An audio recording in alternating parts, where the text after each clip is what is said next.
We're joined at this time by Purdue head coach Matt Painter. Coach, can you give us an opening statement? Then we'll take some questions. Yeah, really excited, obviously, to get going and start practicing and watching film and just preparing for our next game, and excited for our fans and our players and staff and former players. Just everybody a part of our basketball family. To be able to have an experience like this and have an opportunity to play in a Final Four and hopefully win a national championship is pretty surreal. And just everything that we've been through last year and last couple years, and having really tough losses, to be able to continue to fight through things and battle that adversity to be in this position is great. So everybody on our end is just looking forward to competing and playing on Saturday. Coach, we'll begin up front and center with Aaron. Aaron Beard with the AP out of North Carolina. Obviously, DJ Burns has been a valuable piece for them inside. Zach has done a massive job for you guys for 2 years. Connecticut has Donovan Clingan. Like, for all the talk of positionless basketball and three-point shooting, all these things, it seems like there's this kind of the Final Four of the big men here. What does that say about the value of the big man in today's game? Yeah. Well, I think it says a lot about the quality of the big man for guys such as that. Like DJ Burns and Donovan Clingan and Zach are all elite, all-American, all-conference type players. So all three of those guys are different, but yet have a lot of the similarities, especially from a competitive standpoint. And that's, to me, what really jumps out watching DJ Burns, is how competitive he is. Sure, he's got, the game, and he's, he, to me, kind of is like a Zach Randolph type, which is a huge compliment, because Zach was a fabulous player for a long time in the NBA. And but he looks like he's having a lot of fun out there too. The ability to score, the ability to pass. Love the way when he's not in the game, how he's engaged and he's cheering for his teammates. And then Donovan Clingan, just the way he dominates a game, gets after it, competes, plays at both ends. And then obviously with Zach, I'm biased, but best player in college basketball. But plays hard, keeps getting better, keeps working on his game, and is very, very unselfish. Coach, we're going to go to the back of the room on the left. Sam King, Journal and Courier. Matt, I was talking to Braden, and he seems to kind of have this inner drive where whether he sees things on social media or reads it or whatever it is, that says he can't do this, can't do that, and his whole drive is just like, okay, they think I can't do this, watch me go out and do it. And he's kind of defined a career around that. Do you kind of see that kind of edge out of him, that he's looking for reasons to be doubted? Yeah, no question. But I think in today's landscape, kind of social media, it's out there for everybody. Like, no matter who you are, you get doubted. And that's kind of part of it. So if that's what you need, our guards weren't good enough to win the Maui Classic. Our guards weren't good enough to win the Big Ten. Our guards weren't good enough to get to the Final Four, but we were able to accomplish all those things. And he's got a pretty good career record. He's been pretty successful. So, but if that's what he needs to get his engine going, then so be it. I think you'll find a lot of competitive people that are that way. But, he's answered the bell, this year in every challenge that he's had. Coach, we'll head to the right side toward the back of the room. John? Matt, John Fanta from Fox Sports. Zach was just telling us that when he was in high school, there was a lot of dialogue about him having to redshirt his freshman season. He said, look, I was real with Payne, and I said, I don't really want a redshirt. And he said that you said back to him, well, if you beat people for a spot, you're not going to. Right. Can you reflect on those beginnings? Yeah, I remember where I was sitting when I got that phone call, and it was really at the end, and he was close to going to Baylor. And I just said, hey, man, I can't promise that to you. I go, but I'm not going to waste your year and not redshirt you if you're not going to play. I go, but come in here and beat somebody out. So we had a kid transfer who actually started for us and then left, which it had been real. That competition would have been real interesting, because that guy started for us and we won a Big Ten championship. That guy started for us and we went to the Elite Eight. And so he ended up transferring, and it was him and Travion Williamson that competed for that spot, and he played. But yeah, I don't get there at the end and say things to promise just to get guys. And that's a hard thing to do, man, because to me, I really liked him. Like, I was somebody who thought that he was going to be a really good player. I just didn't know when he was going to be a really good player. I didn't know he was going to be this. I'll tell you that. And, you know, when somebody averages 3 in high school, you don't think they're going to be a 2-time National Player of the Year. Coach, that same part of the room, one row back on the right. Connor Hope, he checked CBB. I was speaking with Mason in the locker room about his embracing the sixth man role after being a starter for his first 3 years. Can you talk about how important it is, how big it is to have a player of Mason's caliber willing to take that role off the bench when the transfer portal is as big as it is? Yeah, I mean, just there's a lot of, you know, scoring roles, you know, for guys that start, but there's also that scoring role for that guy who comes off the bench and gives you that spark. And we just felt, you know, with him and Trey Kaufman, they were so different. And one guy's ability to post up and rebound around the basket, and the other guy's ability to make shots and spread the defense from an offensive standpoint, you know, was really going to be a good match. But it also gets the opponent where they got to think differently, you know, when Mason comes in because of his ability to space. But, you know, he didn't make any shots the other day in the game, but he made a bunch of winning plays. And you kind of see that emotion there at the end. So he's sacrificed a lot for us. And, you know, there's not a team here that doesn't have more than 5 starters, right? Great teams have more than 5 starters. And I think we're one of those. But Mason Gillis has sacrificed a lot for us. Coach, we'll head up front on the right side of the room. Brian Newberg, goldenblack.com. Matt, can you just speak to how important it is to your offensive calculus to make an opposing center guard another action before they even have to encounter Zach? Yeah. And what toll that can kind of take on them? Yeah, it just depends on what they're going to do, right, from a ball screen standpoint. You know, are you going to blitz a ball screen? Are you going to trap the ball screen? Are you going to play in a drop? Are you in a deep drop? Are you switching? So kind of watching and getting tendencies of what people are going to do is what all coaches do. But with Zach, most people don't like to get detached from him. They want to stay with him. That's why sometimes in our games, you'll see people just get wide open layups. And you're like, how in the hell can they just get a wide open layup? Is because they're trying to cheat to get back to him, and then they don't stop the basketball. So like his presence alone gets people to do things and get off their own defensive rules. Everybody has their ball screen defense rules. And so they stick with those rules. When they get off of them, you normally get disconnected. But when you get off of it with him and you get in between, now you're just opening up a can of worms, because when we make it, it's positive. Then a lot of times when we miss it, it's positive, because now he's in perfect rebound position. Up front on the left side, Coach. Hey, Matt, Chris Hagan, Fox 59, Indianapolis.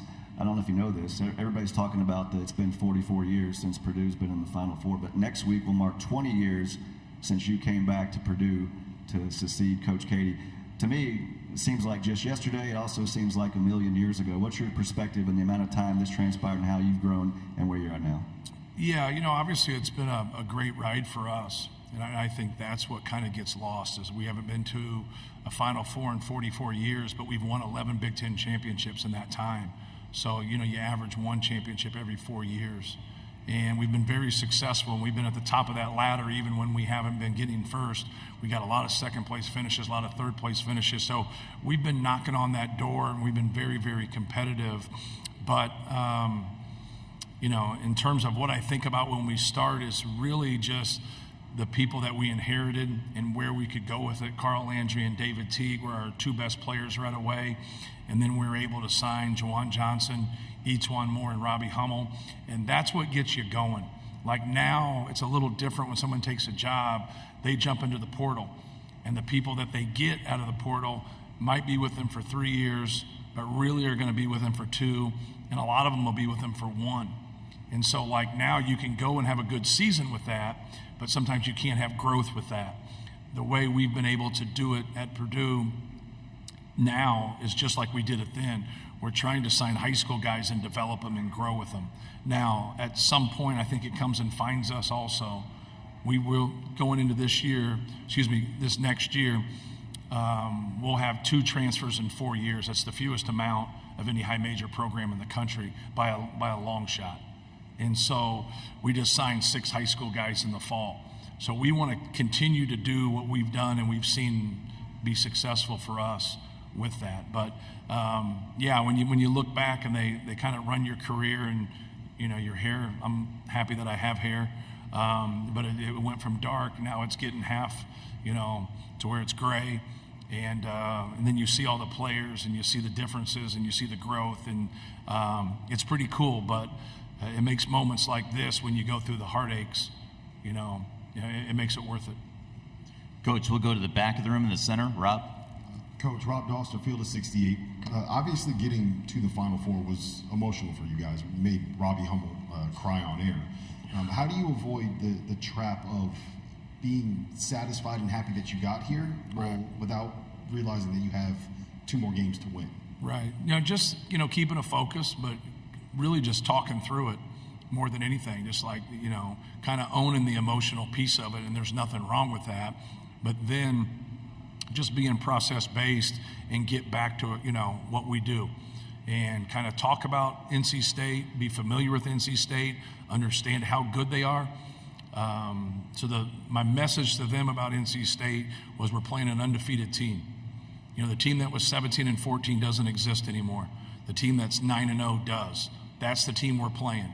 If we played them 6 weeks ago, then we would be playing that team. But if you go back and look, when they lost 6 out of 8 or 7 out of 9, it was coming off of them starting their conference season and being 5-1.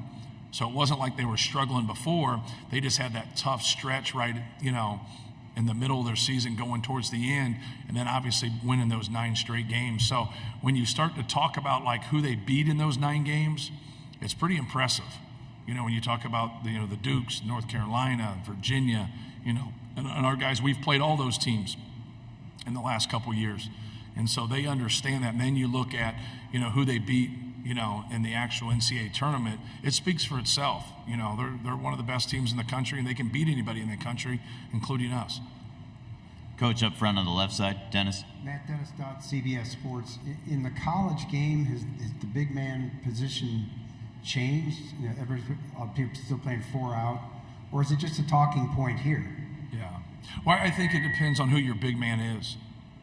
For us, we play through ball screens a lot. He sets a lot of ball screens for us, then he dives, and we play through that, whether that's transition, whether that's sets, whether that's regular motion, and then sometimes we just anchor him. So then you get into the 4-round-1 that you mentioned there.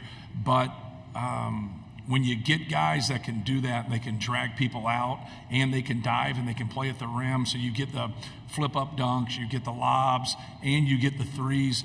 Those are the toughest to cover. His physical presence causes a lot of problems. That's why you see a lot of pushback with it, because there's very few people that have that physical type of a presence to where you got people doing things against what they want to do. I think that's the ultimate compliment. And I've always compared it. There was a good guard at Indiana named Yogi Ferrell, and I always used to complain about he was carrying the basketball. But at the end of the day, I just deep down didn't think we could guard him. So here I was, and that's all it was. And, he was so quick, and he was so shifty in his ability to pull the trigger, off the dribble and make threes. And he was just a tough cover. But I always complained about it. And I just finally caught myself one day, and I just said, I need to shut up. Like, I'm losing a lot of respect with these officials, because he's not doing anything differently than anybody else, except that he's just better than everybody else. And so I think Zach gets a lot of that. And he gets a lot of flack from that. But I've always said that for people that understand basketball, and people that have to guard him, and coaches that have to go against him, it's a chore. It's a chore, but it can be done. Like, he's had tough games before. Everything hasn't been perfect, but he goes into the game. I think what kind of separates him from a mindset standpoint is that he has a lot of respect for opponents. Like, he dives into DJ Burns, and he dives in to the guys at Tennessee and the guys at Gonzaga, all the people we have to come up. He respects them, and he knows they're good players. So he's not trying to do that, but he's going to play the whole game, and he's going to compete, and he's going to go after every rebound. And he wants the basketball, and he definitely wants the basketball in crunch time. Same area of the room. Jerry, second row. I'm at Jerry Palm, CBS Sports. You've had a lot of opportunity to be around 2 of Purdue's all-time greats. Zach, obviously you've coached, and you played with Glenn Robinson. Besides their obvious talent, what was it about each of those guys that made them top-notch elite players? Yeah. Well, Glenn Robinson's ability to score probably separated him. He was 6'8", 6'9". He could make a pull-up. He could shoot threes. He was explosive. Just had an unbelievable knack to score the basketball in a variety of ways. So that matchup was always difficult, for opposing teams. They're very different, obviously, because Zach plays through the post a lot, but they're both very competitive. I would think that's probably the number one similarity between the two of them is just that competitive spirit. Coach, our next question is up front on the right side. Casey Bartley, Boiler Upload. Matt, a couple times this season you mentioned getting pressure even within with your coaches to change your approach after a couple March obviously didn't go your way. Just how were you able to stick to your convictions and talk through that process? Yeah, it's really diving into, whether, you always lose the last game of the year unless you win a national championship. So I've always dove into what we're doing and tried to pick at what we're doing to make improvements. And so when you get beat in the first round of the NCAA tournament by a 16 seed, that doesn't change anything. And then when you go back, I just felt like we needed some more athleticism, we needed some more quickness, and we needed some more skill. And we added that. And then we had guys that shot a lower percentage than I think they should have shot. And there's a lot of variables that go into that. But I just thought we had some really good shooters that were shooting 32% that should shoot 42%. We had guys shooting 28% that could shoot 38%. And I think that's just come to fruition. When you look at Braden Smith, he shot a pretty good percentage as a freshman, but he didn't shoot enough. Fletcher Laurier shot a much better percentage. Mason Gillis has shot a better percentage. And their percentages weren't bad before, but they had a chance to be elite. And now you throw in Cam Heide, you throw in Miles Colvin, because I've really went to a rotation of more people that can shoot the ball, because I think offensively that raises the value of Zach and that raises the value of Braden, and then how we piece things in. I went with Trey Kaufman as a starter, gives us another rebounder, gives us another low post guy. If they're really going to put a lot of attention to Zach, we post him and we try to score the ball there. We don't go to him a lot. He'll definitely get more opportunity next year, but we go to him enough. And if he's ready and he's going and we like that matchup, that really helps us. So I think the combination of all that really helped you. And then if you dove into what we do and you understand basketball, analytically, we were doing some really good things. We just were getting in moments in the NCAA tournament where we turned the basketball over, we shot high volume threes at a low percentage. So I don't care where you do that at. If you have a high level of turnovers and then you go 4 for 21 from three, you better dominate that glass. And there has to be some other stat that's just glaring, or you're probably getting beat. But I've just I don't neglect the defensive end, right? Because you got to, obviously you got to be a good defensive team. But at the end of the day, man, if you can't score 60 points in an NCAA tournament game, you don't deserve to win. And we did that back-to-back years. But we had a top 5 offense in the country when we did it. So we didn't score 58 points in an NCAA tournament game and we're the 126th best offense. We are the 4th best offense and we can't score 60 points. So just trying to keep working defensively, but trying to really kind of focus in on what's best for us offensively, because there's times when you get at this level where you're going to struggle to stop somebody, and if you can keep putting that ball in the basket and you can keep getting points and putting that burden on your opposition, it's really going to help you. Coach, our final question is going to be left-hand side, 3 rows from the back. Candace Buckner, Washington Post. Hey, Matt, how are you doing? Hello, good. Just wondering, maybe a year or two ago, did you have to politic more on Zach's behalf about all the times that he's, getting hammered in the lane, maybe even all the way to the Big Ten office? Yes. And lastly, we know you're biased, but do you think he's officiated fairly now? Yeah. For him, the number one thing that I say to officials when they talk to me, now the rules are the same for everybody, right?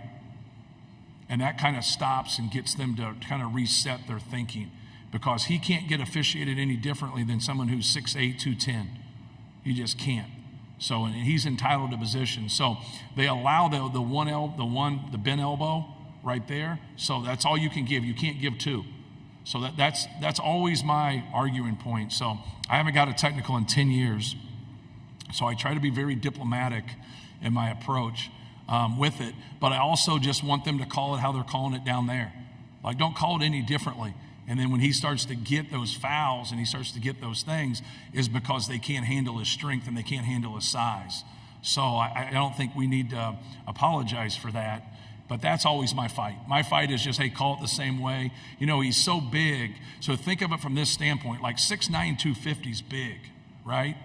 6'9", 250 is 7 inches shorter and 50 pounds lighter. Okay, so digest that for a little bit.